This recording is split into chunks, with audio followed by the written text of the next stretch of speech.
doing it.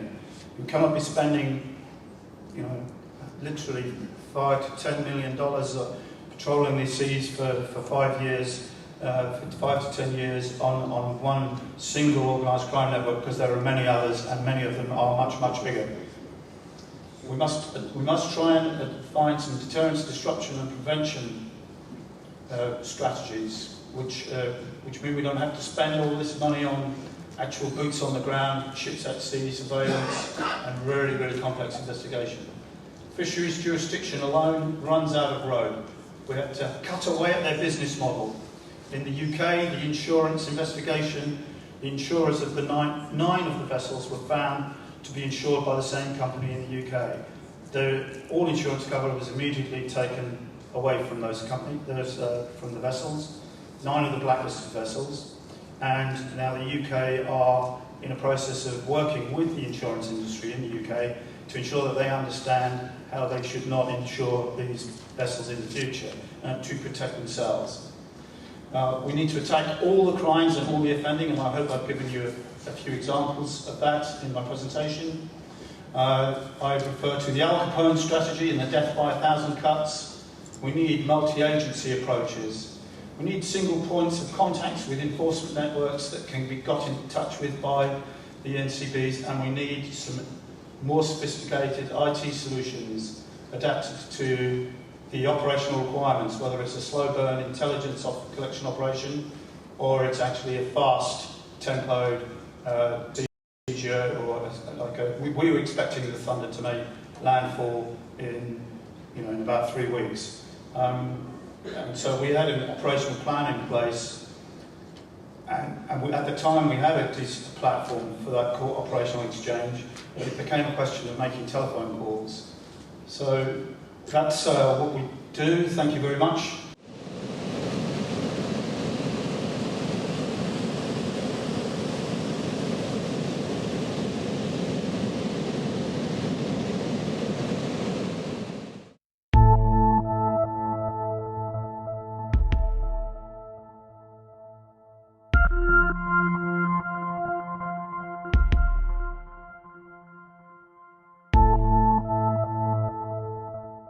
Here's a situation where we have a settlement, the Red Hill settlement, which is right in the middle of a highly sensitive conservation area. And the problem is that these folks' service delivery needs and that are all pretty mismanaged. They live in quite a stressed situation, and that has a big effect on the environment around them. So we can have a quick look at Red Hill. We can discuss that issue of human settlement versus conservation land, and how we actually assist people like this. I think the biggest pressure of all is people that are struggling to survive. No, it's a bigger pressure now because we advance in numbers. Yeah, no, it's a bigger pressure now because the haves and the have-nots, and the more have-nots we have to support the haves, the bigger the pressure.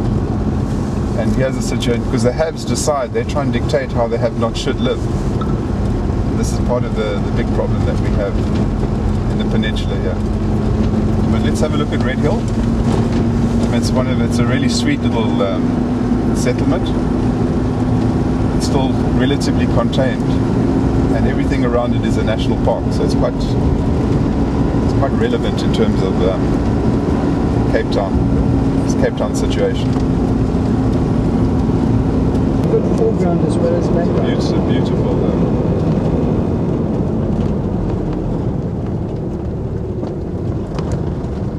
That's quite a nice location. You see the reserve in the background, and you see the shanty town in the front. We're here at Red Hill. As you see, it's an informal settlement.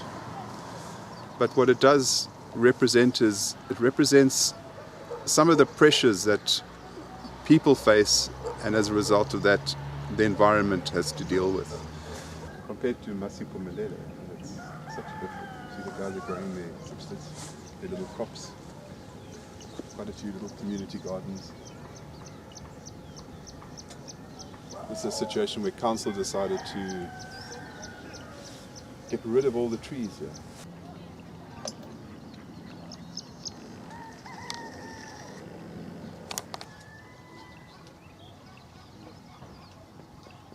I've been involved in experiential nature and cultural based travel in Southern and East Africa for the last 25 years.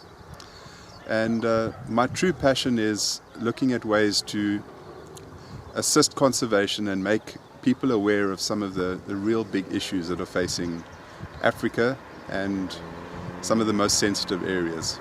Quite a number of people live in quite stressful environments. I mean, this is actually far better than many others. Quite a few of the really significant wetlands within the peninsula are affected by this type of settlement, which is unstructured and unplanned settlement.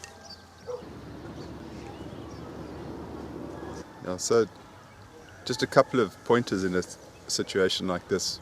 We have a little forest of stone pine trees. It used to be a much larger forest, but the authorities decided that they needed to chop them down, which is very unfortunate because,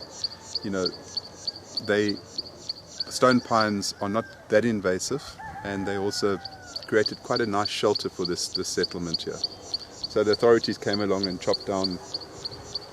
really unnecessarily chopped down these trees. Other problems in an area like this is that service delivery is a big issue. The council doesn't effectively help with waste removal. They also rely on energy to power their cookers, and you notice quite a few people have got their television sets. But